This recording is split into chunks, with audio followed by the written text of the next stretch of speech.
जय श्री कृष्णा। राधे राधे।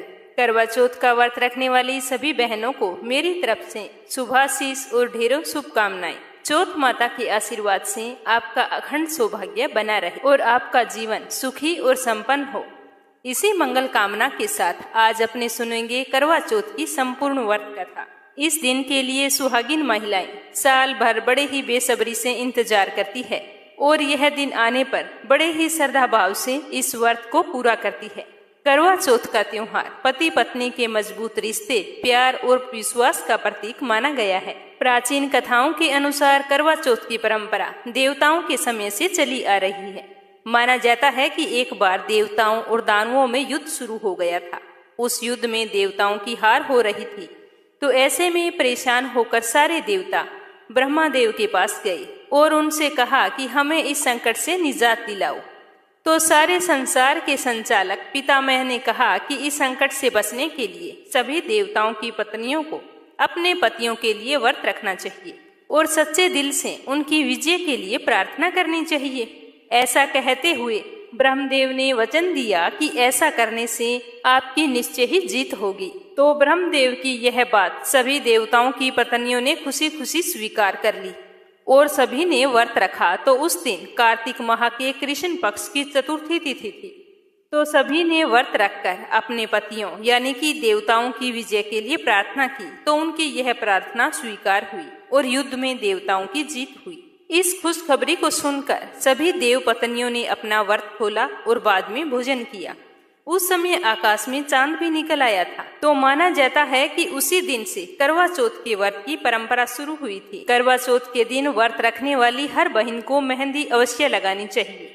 माना जाता है कि जिस लड़की के हाथों में मेहंदी ज्यादा गहरी रचती है उसे अपने ससुराल में पति तथा ससुराल वालों का सबसे ज्यादा प्रेम मिलता है। मेहंदी का गहरा रंग पति की लंबी उम्र भी दर्शाता है। इस व्रत में भगवान शिव शंकर, माता पार्वती जी, कार्तिकेय, गणेश, चंद्रदेव और चौथ माता की पूजा अर्चना करने का विधान है। अगर व्रत रखते हैं तो हमें करवा चौथ व्रत कथा अवश्य सुननी चाहिए, जिससे घर में सुख, शांति, समृद्धि और संतान सुख बना रहता है। कहते हैं कि महाभारत काल के समय भगवान श्री कृष्ण ने द्रौपदी को करवा चौथ की यही कथा सुनाई थी और कहा था कि पूर्ण श्रद्धा और विधि पूर्वक इस व्रत को करने से समस्त दुख दूर हो जाते हैं, जीवन में सुख, सौभाग्य तथा धन धान्य की प्राप्ति होने लगती है। तो श्री कृष्ण भगवान की आज्ञा मानकर द्रौपदी ने भी करवा चौथ का व्रत रखा था। इस व्रत के प्रभाव से ही अर्जुन सहित 5 पांडवों ने महाभारत के युद्ध में कौरवों की सेना को पराजित करके विजय हासिल की। अगर आप भी करवा चौथ का व्रत रख रही हैं तो सुबह नित्य कर्मों से निवृत्त होकर व्रत का संकल्प लेकर कहें कि मैं अपनी सौभाग्य एवं पुत्र पौत्रादि निश्चल संपत्ति की प्राप्ति के लिए करवा चौथ का व्रत कर रही हूँ। मेरा यह करवा चौथ का व्रत अच्छे से पूरा हो और मुझे सुख सौभाग्य की प्राप्ति हो, मुझे आशीर्वाद देना। इस तरह से मंगल कामना करते हुए व्रत का संकल्प लें और दोपहर में 1 बजे के बाद में करवा चौथ की व्रत कथा सुननी चाहिए। उसके बाद में चंद्रमा उदय होने पर विधिवत चंद्रदेव की पूजा करके बाद में ही अपने व्रत का पारण करना चाहिए। यह व्रत निर्जल रहकर करना बहुत ही ज्यादा अच्छा माना जाता है। अगर किसी कारणवश आप निर्जल व्रत नहीं रख सकती हैं तो फल आहार कर सकती हैं, लेकिन ध्यान रखें कि कहानी कहने से पहले कुछ नहीं खाना होता है। जैसे सुबह जल्दी उठकर चाय दूध ले सकते हैं, सूर्योदय होने के बाद में कुछ ना लें। बाद में कहानी सुनने के बाद में चाय दूध फल आहार ले सकते हैं, लेकिन शाम को सूर्यास्त होने के बाद में जब तक चंद्रमा उदय नहीं होता है तब तक कुछ नहीं खाना पीना चाहिए। हमारे पुराने समय से तो यही रिवाज चली आ रही है। वैसे आप अपनी परंपरा के अनुसार कर सकते हैं। तो इस तरह पूरे विधि विधान से हम करवा चौथ का व्रत रखते हैं तो हमें शिव, गौरी, गणेश, कार्तिकेय और चौथ माता का आशीर्वाद मिलता है, जिससे हमें हमारे जीवन में सभी प्रकार के सुख प्राप्त होते हैं। तो आइए शुरू करते हैं करवा चौथ व्रत कथा। कथा शुरू करने से पहले कमेंट बॉक्स में जय हो चौथ माता की अवश्य लिखना और अगर आपने इस चैनल को सब्सक्राइब नहीं किया है तो जरूर करना। तो बोलिए शिव, गौरी, गणेश, कार्तिकेय और चौथ माता की जय हो। पहली कथा सुनेंगे गणेश जी भगवान की। बोलो गणेश जी महाराज की जय हो। प्राचीन समय की बात है। एक बुढ़िया थी, वह बहुत ही गरीब और दृष्टिहीन थी। उस बुढ़िया के एक बेटा और एक बहू थी। वह बुढ़िया नियमित रूप से भगवान गणेश जी की पूजा किया करती थी। इस तरह पूजा करते करते बुढ़िया को सालों बीत गए। एक दिन गणेश जी उसकी पूजा से प्रसन्न होकर प्रकट हुए और बोले कि बुढ़िया, मैं तेरी पूजा से अति प्रसन्न हूँ, तू जो चाहे वरदान मांग ले। तो बुढ़िया इस तरह गणेश जी महाराज की आवाज सुनकर बहुत ही खुश हुई और हाथ जोड़कर प्रणाम किया और कहा कि हे गणेश जी महाराज, मैं आपके दर्शन तो नहीं कर सकती, लेकिन मैं आपकी आवाज सुनकर ही बहुत ही प्रसन्न हूँ। रही बात वरदान मांगने की, तो मुझे तो मांगना ही नहीं आता कि कैसे और क्या मांगू। तब गणेश जी ने कहा कि अपने बेटे बहू से पूछकर कल आ जाना, मैं फिर आऊंगा। यह कहकर गणेश जी भगवान वहां से अंतर्ध्यान हो गई।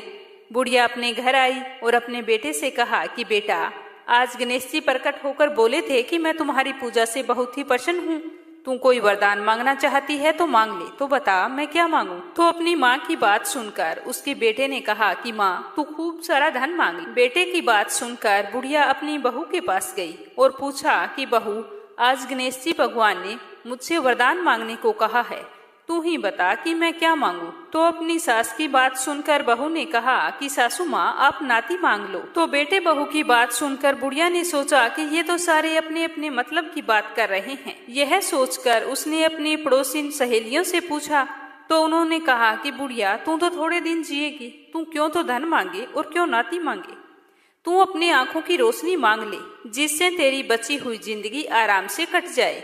इस तरह बुढ़िया ने सभी से पूछ लिया, लेकिन बुढ़िया के मन को तसल्ली नहीं हुई। वह तो सोचते सोचते सो गई। अगले दिन फिर सुबह नहा धोकर जैसे ही गणेश जी की पूजा करने के लिए गई, तो गणेश जी भगवान प्रकट हुए और बोले कि बुढ़िया, क्या पूछ कर आई है, मुझे बता, तुम्हें क्या वरदान चाहिए। तो गणेश जी की बात सुनकर बुढ़िया बोली कि हे गणेश जी महाराज, यदि आप मुझ पर प्रसन्न हैं तो मुझे 9 करोड़ की माया दे, निरोगी काया दे, अमर सुहाग दे, आंखों की रोशनी दे, नाती दे, पोता दे और सब परिवार को सुख दे, अंत में मुझे मोक्ष दे। तो यह सुनकर गणेश जी बोले कि बुढ़िया, तू तो कह रही थी कि मैं तो भोली भाली हूँ, मुझे तो कुछ मांगना ही नहीं आता, तूने तो आज मुझे ठग लिया है। फिर भी जो तूने मांगा है वचन के अनुसार तुझे सब कुछ मिलेगा। तो गणेश जी के इतना कहते ही बुढ़िया की रोशनी लौट आई।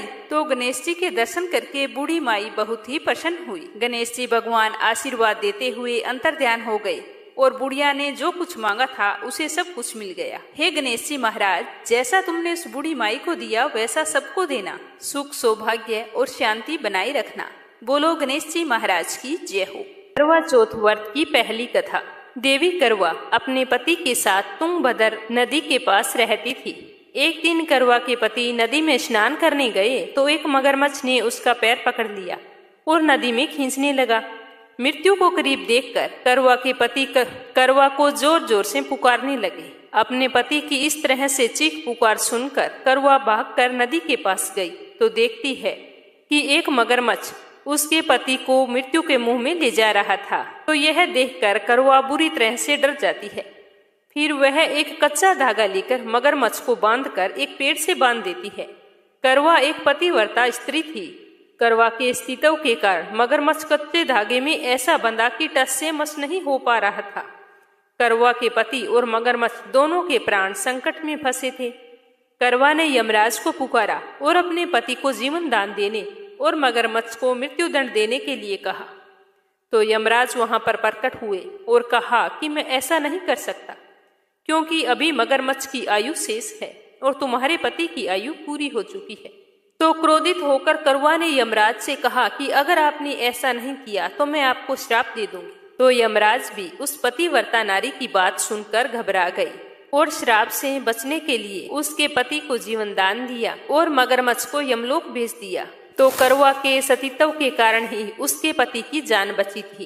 कहते हैं कि तभी से हर महिलाएं करवा चौथ के व्रत में करवा माता से प्रार्थना करती है कि हे करवा माता, जैसे आपने अपने पति को मौत के मुंह से वापस निकाल लिया, वैसे ही हमारे सुहाग की भी रक्षा करना और हमें हमेशा सुख सौभाग्य का आशीर्वाद देते रहना। तो अब सुनेंगे दूसरी कहानी।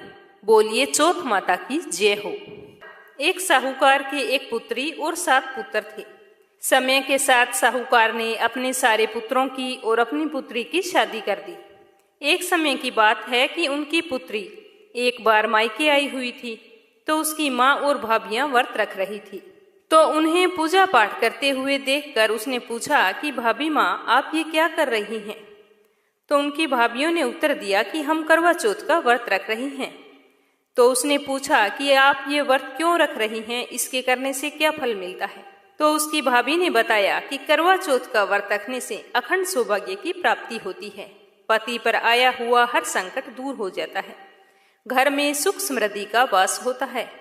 तो यह सब सुनकर उसने कहा कि व्रत तो मैं भी रखूंगी। तो उसकी भाभियों ने मना किया कि तुम अपने भाइयों के लाडली हो, तुम व्रत नहीं रख सकती। अगर तुम भोजन नहीं करोगी तो तुम्हारे भाइयों को दुख होगा। पर वो तो जिद पर अड़ गई कि मैं तो व्रत रखूंगी। वो अपने भाइयों के बहुत ही ज्यादा लाडली थी। वो जब भी मायके आई हुई होती तो उसके भाई पहले उसे भोजन करवाते और बाद में स्वयं भोजन करते। तो उस दिन उसने भी करवा चौथ का व्रत रख लिया।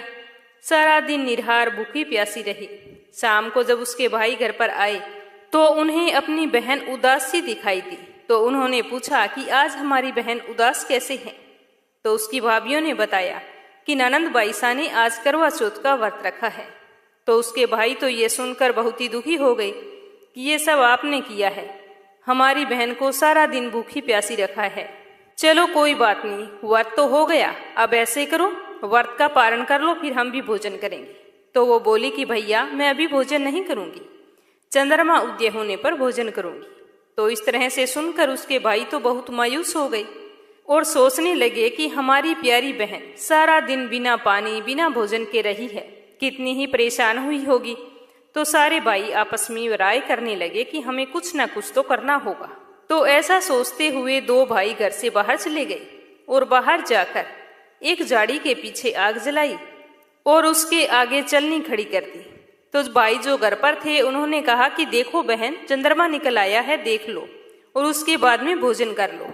तुम भोजन कर लोगी तो हमें भी भोजन करना है। तो वह इस तरह चंद्रमा को देखकर भागी भागी अपनी भाभियों के पास गई और बोली कि भाभी माँ जल्दी चलो, चंद्रमा उदय हो गया है, दर्शन कर लो, उसके बाद में अपने भोजन करेंगे। तो उसकी भाभी बोली कि ननंद बाईसा, ये चांद तो आपके लिए निकला है, इसीलिए आप इसे देखकर अपने व्रत का पारण कर लो, हम तो बाद में भोजन करेंगी। क्योंकि उन्हें तो पता था कि ये सारी चाल उनके पतियों की है, जो अपनी बहन को दुखी नहीं देख सकते। लेकिन ननंद बाईसा ने तो बनावटी चांद को देखकर जल्दी से अर्घ्य दिया और भोजन करने के लिए बैठ गई। जैसे ही वो भोजन करने के लिए बैठी तो व्रत भंग करने के कारण चौथ माता उससे नाराज हो गई, जिसकी वजह से जैसे ही उसने पहला निवाला मुंह की तरफ किया तो उसमें मक्खी आ गई। दूसरा निवाला खाने लगी तो उसके अंदर बाल आ गया और जब तीसरा निवाला खाने वाली थी तभी उसके ससुराल से समाचार आया कि उसके पति की मृत्यु हो गई है। तो यह सुनकर वो बहुत ही दुखी हुई और जैसे ही वो अपने ससुराल जाने के लिए तैयार हुई तो उसकी माँ ने संदूक खोल के देखा तो उसमें ऊपर एक चुनरी रखी थी। उसने वही निकाली और उसे उड़ा दी और साथ में 1 टक्का सोने का भी दे दिया और कहा कि बेटा, रास्ते में जो भी तुझे मिले उसके पांव छूते जाना और जो भी तुझे अखंड सौभाग्य का आशीर्वाद दे उसे ये सोने का टक्का दे देना। तो वह इस तरह अपनी माँ से सीख लेकर ससुराल के लिए दुखी मन से रवाना हो गई और रास्ते में जो कोई मिलता तो अपनी माँ के कहे अनुसार वो उसके पैर छूने की कोशिश करती तो वो अपने पैर पीछे कर लेता और कहता कि दूर हट जा पापिन, अपने पति को खाने वाली, हमारे पैरों के हाथ मत लगाना। इस तरह किसी ने भी अपने पांव छूने नहीं दिए और रोते रोते वो अपने ससुराल पहुंच गई। जैसे ही ससुराल के घर में प्रवेश किया तो आंगन के बाहर उसकी एक छोटी सी ननंद थी जो खेल रही थी। वह अपनी भाभी को देखते ही बहुत ही खुश हुई। उसकी भाभी ने उसके पांव छुए तो उसने कहा, सदा सुहागिन रहो भाभी। तो उसने वह सोने का टक्का अपनी ननंद को दे दिया और बहुत ही खुश हुई। फिर वो अंदर गई जहां पर उसके मृत पति को आंगन में सुलाया हुआ था और उसे देखते ही रोते हुए वह जैसे ही उसके पास जाने को हुई तो उसकी ननंद और उसकी सास ने उसे दूर बैठा दिया और उसकी सास ने कहा कि अभागिन कहीं की मेरे बेटे को खा गई। तो वह इस तरह दुत्कारने पर करुण विलाप करती हुई एक ओर बैठ गई और थोड़ी ही देर में उसके पति के अंतिम संस्कार की तैयारियां करने लगे। तो जैसे ही उसे वो संस्कार के लिए लेकर जाने लगे तो वह बोली कि मैं मेरे पति का अंतिम संस्कार नहीं करने दूंगी, मेरा पति जीवित होगा, मुझे विश्वास है। तो उसकी सास बोली कि अब क्या बाकी रह गया, कोई मरने के बाद भी कभी जिंदा हुआ है। पर वो तो अपनी जिद पर अड़ गई कि मैं संस्कार के लिए लेकर नहीं जाने दूंगी। तो उसकी सास ने कहा कि हमारे घर में तेरे लिए कोई जगह नहीं है, और गांव वालों से कहा कि इसके लिए गांव से बाहर एक झोंपड़ी बना दो, जहां पर ये इस शव के साथ बैठी रहेगी। जब इसे अच्छी तरह तसल्ली हो जाएगी कि ये जिंदा नहीं होने वाला, तो अपने आप घर चली आएगी। तो गांव वालों ने उसकी सास के कहे अनुसार उसके लिए गांव से बाहर झोंपड़ी बना दी, जहां पर वो अपने मृत पति को लेकर चली गई। अब उसकी सास थी जो रोजाना एक पानी का लोटा और एक छानस की रोटी उस छोटी ननंद के साथ भिजवा देती, वो अपनी भाभी को दे आती। इस तरह करते करते 1 महीना बीत गया। तो एक दिन रात को बहुत ही तेज आंधी आई और साथ में बादल गरजने लगे, बिजलियां कड़कने लगी और एक आवाज आई कि पति को खानी करवा ले, दिन में चांद उगानी करवा ले। तो वह इस तरह की बात सुनकर बाहर निकली और पूछा कि तुम कौन हो। तो उसने कहा कि मैं चौथ माता हूँ। तो वो कहने लगी कि हे चौथ माता, मुझसे गलती हो गई, आप मेरे पति को जीवित कर दो, फिर से ऐसी भूल कभी नहीं होगी। तो मार्गशीर्ष माह की चौथ माता बोली कि मैंने तुम्हारे पति को नहीं मारा है, इसीलिए मैं कुछ नहीं कर सकती। अगले महीने फिर चौथ आएगी, तुम उससे कहना। तो 1 महीने बाद फिर वही चौथ के दिन जोर से आंधी चलने लगी, बादल गरजने लगे, बिजलियां चमकने लगी और फिर वही आवाज आई कि अपने पति को मारनी करवा ले, दिन में चांद उगानी करवा ले।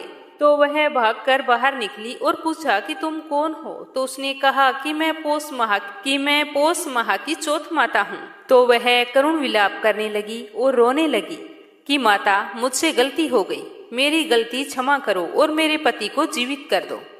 तो वो बोली, मुझसे बड़ी चौथ माघ महीने की आएगी, वही तेरे पति को जीवित कर सकती है। ऐसा कहकर पोष माह की चौथ माता चली गई और वह अगली चौथ का इंतजार करने लगी। जैसे ही माघ माह की चौथ आई तो उस दिन उसी तरह आंधी आई और चौथ माता कहने लगी कि पति को मारनी करवा ले, दिन में चांद उगानी करवा ले। तो वह भागकर बाहर निकली और चौथ माता के पैर पकड़ लिए और बुरी तरह से करुण विलाप करने लगी। कहने लगी कि माता, मुझसे बहुत बड़ी भूल हो गई, मैं व्रत के कोई भी नियम नहीं जानती थी, मेरी गलती क्षमा करो और मेरे पति को जीवित कर दो। तो इस तरह रोते हुए देखकर माघ माह की चौथ माता को उस पर दया आ गई और माता ने कहा कि बेटा, मैं तो कुछ नहीं कर सकती, पर 12 महीने बाद वही चौथ वापिस आएगी, तो तुम उसके पैर पकड़ लेना। वो चाहे तुझे कितना ही दुत्कारे, उसके पैर मत छोड़ना। उसी ने तुम्हारे पति की जान ली है और वही तुम्हारे पति को जीवन दान देगी। ऐसा कहकर वो चौथ माता चली गई। जब उसके पति को मरे हुए पूरे 12 महीने हुए तो फिर करवा चौथ का व्रत आया। उसने करवा चौथ का व्रत रखा और रात को उसी तरह आंधी आई, बादल गरजने लगे, बिजलियां चमकने लगी और चौथ माता वही कहने लगी कि पति को मारने वाली करवा ले, दिन में चांद उगानी करवा ले। तो वह भागकर बाहर निकली और चौथ माता के पैर पकड़ लिए और बुरी तरह से रोने लगी और कहने लगी कि चौथ माता, मुझसे गलती हो गई, मेरी गलती क्षमा करो। 1 साल हो गया है मुझे तपस्या करते हुए, अब तुम मेरे पति को जीवित कर दो। तो चौथ माता बोली कि तू पापिन है, तूने मेरे व्रत को भंग किया है, इसीलिए तेरे पति की जान गई है, मैं कुछ नहीं कर सकती, मेरे पैर छोड़ो। पर उसने चौथ माता के पैर नहीं छोड़े। आखिर माँ तो माँ होती है। चौथ माता को उस पर दया आ गई और माँ ने अपनी अंगुली काटकर अपने खून का छींटा उसके पति पर दिया तो उसका पति जीवित होकर बैठ गया और कहने लगा कि नींद बहुत गहरी आई। तो उसकी पत्नी बोली कि ऐसी नींद तो किसी दुश्मन को भी ना आए। ये कहते हुए उसने सारी बात बता दी। फिर दूसरे दिन सुबह दोनों चौपड़ पासा खेल रहे थे, तभी उसकी ननद रोटी और पानी का लोटा लेकर आई। तो उसने देखा कि झोंपड़ी की जगह बहुत ही सुंदर महल खड़ा था और उसके अंदर उसके भैया भाभी चौपड़ पासा खेल रहे थे। तो अपने भैया को जीवित देखकर वह बहुत ही खुश हुई और वहां से वापस दौड़ पड़ी और अपने घर आकर अपनी माँ को कहा कि माँ भैया जीवित हो गए हैं। तो उसकी माँ बोली कि ये तो कभी नहीं हो सकता, तो वह बोली कि माँ, मैंने अपनी आंखों से देखा है, भैया और भाभी चौपड़ पासा खेल रहे थे। तो उसकी माँ कहने लगी कि वो करमजली मेरे बेटे के शव को कहीं फेंक आई होगी, किसी और को वहां पर बुलाकर बैठा लिया होगा। तो उसकी बेटी बोली, नहीं माँ, वो तो मेरे भैया हैं, मैं उन्हें अच्छी तरह से जानती हूँ, तुम मेरे साथ चलो। बेटी के जिद करने पर वह अपनी बेटी के साथ अपने बेटे को देखने के लिए चली गई। वहां जाकर देखा तो सचमुच वहां पर तो झोंपड़ी की जगह एक सुंदर सा महल खड़ा था और उसके अंदर उसके बेटे और बहू बैठे थे। जैसे ही उसने अपने बेटे को देखा तो वह दौड़कर उसके पास गई और गले से लगा लिया और कहा कि ये सब कुछ कैसे हुआ। तो उसकी बहू बोली कि माँ, ये करवा चौथ की व्रत की वजह से हुआ है। चौथ माता ने ही मेरे सुहाग को छीना था और आज चौथ माता ने ही मेरे सुहाग को लौटा दिया है। तो उसकी सास चौथ माता का धन्यवाद करने लगी। फिर अपने बेटे और बहू से कहा कि घर चलो। तो उसके बेटे ने कहा कि माँ, ऐसे नहीं, अब तो मैं गाजे बाजे के साथ घर जाऊंगा। तो उसकी माँ कहने लगी कि बेटा, मैं तो जानती हूँ कि तू मेरा बेटा है, पर यह जग कैसे मानेगा कि तू मेरा बेटा है। तो उसकी बहू ने कहा कि माँ जी, आप इस बात की चिंता ना करें, आप ऐसा करें कि गांव वालों को भोज पर बुलाएं। तो यह सुनकर उसकी सासू माँ घर आ गई। आकर पूरे गांव में निमंत्रण दे दिया। सारे गांव वाले वहां पर पहुंच गए। तभी उसके बेटा और बहू गाजे बाजे के साथ वहां पर आए। जैसे ही उसकी माँ उसके स्वागत के लिए सामने आई तो उसकी अंगिया फटकर दूध की धार बेटे की दाढ़ी पर पड़ी और बहू की साड़ी पर पड़ी। तो यह देखकर सारे गांव वालों को विश्वास हो गया कि बहू के सतीत्व से आज उसका पति एक बार फिर से चौथ माता की कृपा से जीवित हो गया है। तो सारे गांव वाले चौथ माता की जय जयकार करने लगे। हे चौथ माता, जैसे साहूकार की बेटी को दिया वैसा सबको देना। मेरी सभी बहनों को अखंड सौभाग्य का आशीर्वाद देना। सारी बहनें प्रेम से बोलो, चौथ माता की जय हो। तो चलिए अब अपने सुनते हैं वट सावित्री व्रत कथा। भद्र देश के एक राजा थे जिनका नाम असवपति था। भद्र देश के राजा असवपति के कोई संतान नहीं थी, इसीलिए वो इस बात से बहुत ही दुखी रहते थे। उन्होंने संतान की प्राप्ति के लिए मंत्र उच्चारण के साथ प्रतिदिन 1,00,000 आहुतियां दी। 18 वर्षों तक यह कर्म जारी रहा। इसके बाद सावित्री देवी ने प्रकट होकर वरदान दिया कि हे राजन, तुझे एक तेजस्वी कन्या पैदा। इस तरह के वचन सुनकर राजा असवपति बहुत ही खुश हुए।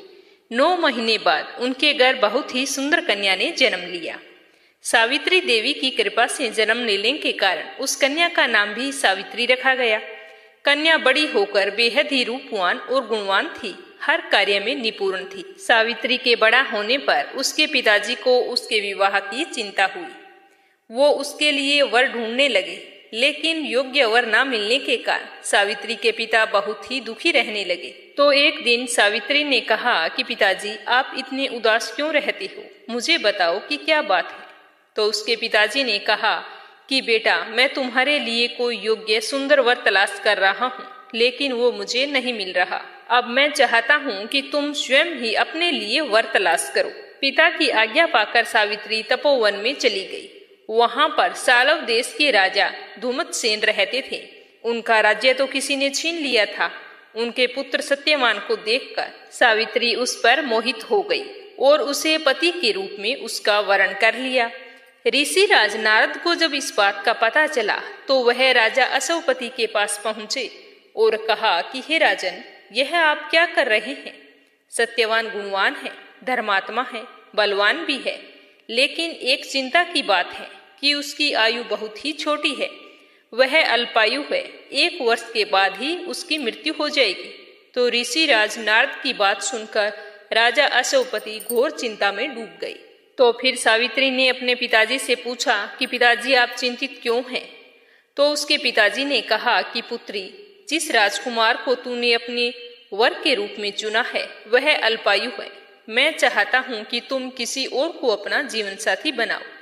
तो इस पर सावित्री ने कहा कि पिताजी, आर्य कन्याएं अपने पति का वरण एक ही बार करती है। राजा एक ही बार आज्ञा देता है और पंडित एक ही बार प्रतिज्ञा करता है और कन्यादान भी एक ही बार किया जाता है। और सावित्री हट करने लगी और बोली कि मैं सत्यवान से ही विवाह करूंगी।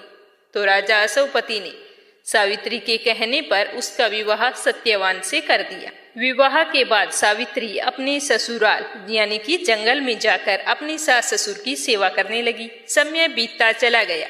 नारद मुनि ने पहले ही सावित्री को सत्यवान की मृत्यु का निश्चित समय बता दिया था। जैसे जैसे वह दिन करीब आने लगा तो सावित्री अधीर होने लगी। उसने 3 दिन पहले ही व्रत रखना शुरू कर दिया। नारद मुनि द्वारा कथित निश्चित तिथि पर उसने पितरों का पूजन किया। हर दिन की तरह सत्यवान उस दिन भी जंगल में लकड़ी काटने के लिए जा रहा था। तो सावित्री ने कहा कि आज मैं तुम्हारे साथ चलूं। तो सत्यवान की आज्ञा पाकर सावित्री सत्यवान के साथ जंगल में लकड़ियां काटने साथ चली गई। जंगल में पहुंचकर सत्यवान लकड़ी काटने के लिए एक पेड़ पर चढ़ गया। तभी उसके सिर में बहुत ही तेज दर्द होने लगा। दर्द से वह व्याकुल होकर पेड़ से नीचे उतर गया। तो सावित्री अपना भविष्य समझ गई थी। तो सावित्री सत्यवान के सिर को अपनी गोद में रखकर सिर को सहलाने लगी। तभी वहां पर यमराज आते दिखे। यमराज अपने साथ जब सत्यवान को लेकर जाने लगे तो सावित्री भी उसके पीछे पीछे चल पड़ी और यमराज से विनती करने लगी कि मेरे पति सत्यवान के प्राण छोड़ दीजिए, और कहा कि मेरे सास ससुर अंधे हैं, उनका एकमात्र इकलौता सहारा यही है। आप कृपा करके मेरे पति के प्राण को बख्श दीजिए। तो यमराज ने सावित्री को समझाया कि यही विधि का विधान है, ये टल नहीं सकता। लेकिन सावित्री नहीं मानी। सावित्री की निष्ठा और पतिपरायणता देखकर यमराज ने सावित्री से कहा कि हे देवी, तुम धन्य हो, तुम मुझसे कोई वरदान मांग सकती हो। मैं तुम्हें 3 वरदान देता हूँ। तो सावित्री ने कहा कि मेरे सास ससुर वनवासी और अंधे हैं, आप उन्हें दिव्य ज्योति प्रदान करें। तो यमराज ने कहा कि ऐसा ही होगा, अब तुम लौट जाओ। लेकिन सावित्री तो अपने पति सत्यवान के पीछे पीछे चलती ही रही। तो यमराज ने देखा तो कहा कि देवी, तुम वापिस चली जाओ। तो सावित्री ने कहा कि भगवान, मुझे अपने पति देव के पीछे चलने में कोई परेशानी नहीं है, पति के पीछे चलना मेरा कर्तव्य है। तो यह सुनकर यमराज ने कहा कि अब तुम दूसरा वरदान मांगो और फिर वापिस चली जाना। तो सावित्री बोली कि मेरे ससुर का राज्य छिन गया है, आप कृपया करके पुनः वापस दिला दें।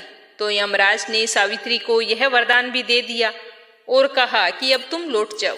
लेकिन सावित्री तो फिर भी पीछे पीछे चलती रही। तब यमराज ने सावित्री को तीसरा वरदान मांगने को कहा और कहा कि वरदान मांगने के बाद तुम्हें वापिस जाना ही होगा। तो सावित्री ने कहा ठीक है। इस पर सावित्री ने 100 संतानों और सौभाग्य का वरदान मांगा। तो यमराज ने इस बार भी वरदान सावित्री को दे दिया। और जैसे ही यमराज सत्यवान के प्राणों को लेकर चलने लगा तो सावित्री तो फिर पीछे पीछे चलने लगी। तो यमराज ने कहा कि अब पीछे आने का क्या कारण है, मैं तुम्हें 3 वरदान दे चुका हूँ, अब तुम वापिस चली जाओ। तो सावित्री ने यमराज से कहा कि प्रभु, मैं एक पतिव्रता पत्नी हूँ और आपने मुझे पुत्रवती होने का आशीर्वाद दिया है। जब आप मेरे पति के प्राणों को ले जाएंगे तो मैं 100 संतानों को जन्म कैसे दूंगी। यह सुनकर यमराज को सत्यवान के प्राण छोड़ने पड़े और यमराज वहां से अंतर्ध्यान हो गए। सावित्री उसी वट वृक्ष के पास आ गई जहां उसके पति का मृत शरीर पड़ा था और देखते ही देखते सत्यवान जीवित हो गया और उठकर बैठ गया। दोनों खुशी खुशी अपने राज्य की ओर चल पड़े। दोनों जब घर पहुंचे तो देखा कि माता पिता को दिव्य ज्योति प्राप्त हो गई है और खोया हुआ राज्य भी मिल गया है। इस प्रकार सावित्री और सत्यवान लंबे समय तक अपने समस्त सुखों का भोग करते रहे। इसीलिए हर औरत को पतिव्रता सावित्री की तरह अपने पूरे परिवार के सकुशल होने की कामना को लेकर इस व्रत को शुरू करना चाहिए, ताकि हर औरत को अखंड सौभाग्य और सुख समृद्धि का आशीर्वाद मिले। लप्सी और तपसी की कहानी। एक लप्सी था, एक तपसी था। तपसी हमेशा भगवान की तपस्या करता था, लेकिन उसे चोरी करने की आदत थी। लप्सी हमेशा 1.25 सेर की लापसी बनाता और पहले भगवान को भोग लगाता, उसके बाद में स्वयं भोजन करता। दोनों भाइयों का यही नियम था। तो एक दिन कोई बात को लेकर दोनों में कहासुनी हो गई। तो तपसी बोला कि मैं रोजाना भगवान की तपस्या करता हूँ, इसीलिए मैं बड़ा हूँ। तो लप्सी बोला कि मैं रोज भगवान को 1.25 सेर लापसी का भोग लगाता हूँ, इसीलिए मैं बड़ा हूँ। ऐसा कहते हुए दोनों जोर जोर से लड़ने लगे। तभी वहां से नारद जी गुजर रहे थे। दोनों को लड़ता हुआ देखकर वहां आए और उनसे पूछा कि तुम दोनों लड़ क्यों रहे हो। तो दोनों ने अपने आप को बड़ा बताया और साथ में बड़ा होने का कारण भी बताया। तो नारद जी बोले कि मैं तुम्हारा फैसला कर दूंगा, कल आऊंगा, बता दूंगा भी कौन बड़ा है। दूसरे दिन लपसी और तपसी नहाकर अपनी रोज की भक्ति करने आए तो नारद जी ने छुपकर 1.25 करोड़ की एक एक अंगूठी उन दोनों के आगे रख दी। जैसे ही भक्ति करते हुए तपसी की नजर उस अंगूठी पर पड़ी तो उसने चुपचाप से उठाई और अपने पैर के नीचे दबा ली। लपसी की नजर अंगूठी पर पड़ी लेकिन उसने ध्यान नहीं दिया। उसने पहले भगवान को भोग लगाया और फिर स्वयं भोजन करने के लिए बैठ गया। थोड़ी देर बाद नारद जी सामने आए तो दोनों ने पूछा कि अब बताओ हम में से कौन बड़ा है। तो नारद जी ने तपसी से खड़ा होने के लिए कहा तो वो खड़ा हुआ तो उसके पैर के नीचे दबी हुई अंगूठी दिखाई दी। तो नारद जी ने तपसी से कहा, तपस्या तो तुम करते हो, इतनी तपस्या करने के बाद भी तुम्हारी चोरी करने की आदत नहीं गई। ये अंगूठी मैंने ही तुम दोनों के आगे रखी थी। मैं ये देखना चाहता था कि तुम दोनों में से किन के मन में लालच है। तो तूने तो अंगूठी दिखाई पड़ते ही झट से अपने पैर के नीचे दबा ली। लेकिन लपसी का ध्यान अंगूठी पर जाने के बाद भी लपसी ने अंगूठी को ना ही उठाया और ना ही ध्यान किया। उसने सिर्फ अपने भगवान जी में ही ध्यान रखा, उन्हें भोग लगाया और बाद में स्वयं भोजन करने लगा। इसीलिए लपसी बड़ा है और तुम्हें तुम्हारी तपस्या का कोई भी फल नहीं मिलने वाला। जितनी चाहे मर्जी तुम तपस्या कर लो, तुम्हें इसका कोई भी फल नहीं मिलेगा। तो तपसी को यह सुनकर बहुत ही दुख हुआ और वह शर्मिंदा होकर नारद जी से माफी मांगने लगा और कहने लगा कि आज तक की मेरी गलती माफ करो और मुझे बताओ कि मुझे मेरी तपस्या का फल कैसे मिलेगा। आज के बाद कभी भी मैं चोरी नहीं करूंगा। तो नारद जी ने कहा कि यदि कोई गाय और कुत्ते की रोटी नहीं बनाएगा तो उसका फल तुझे मिलेगा। यदि कोई आदमी ब्राह्मण को भोजन करवाकर उसे दक्षिणा नहीं देगा तो उसका फल भी तुझे ही मिलेगा। अगर किसी को सूट, तीवल, साड़ी अगर हम देते हैं, उसके ऊपर अगर भेंट स्वरूप कुछ रुपए नहीं देंगे तो उसका फल भी तुझे ही मिलेगा। अगर कोई व्यक्ति दिए से दिया जलाएगा तो उसका फल भी तुझे ही मिलेगा। अगर कोई औरत आंगन लीपकर चौका नहीं लीपेगी तो उसका फल भी तुझे ही मिलेगा। यदि कोई व्रत कथा में सारी कहानी सुन ले लेकिन तुम्हारी कहानी ना सुने तो उसका फल भी तुझे ही मिलेगा। उसी दिन से हर व्रत कथा और कहानी के साथ लपसी तपसी की कहानी कहीं और सुनी जाती है। तो ये थी करवा चौथ व्रत की संपूर्ण कथा। उम्मीद करती हूँ कि आपको जरूर पसंद आई होगी। तो ज्यादा से ज्यादा सभी बहनों में इसे शेयर करना और साथ ही इस चैनल को सब्सक्राइब करना बिल्कुल नहीं भूलना। चौथ माता आपकी सारी मनोकामनाएं पूर्ण करे। जय श्री कृष्णा। राधे राधे।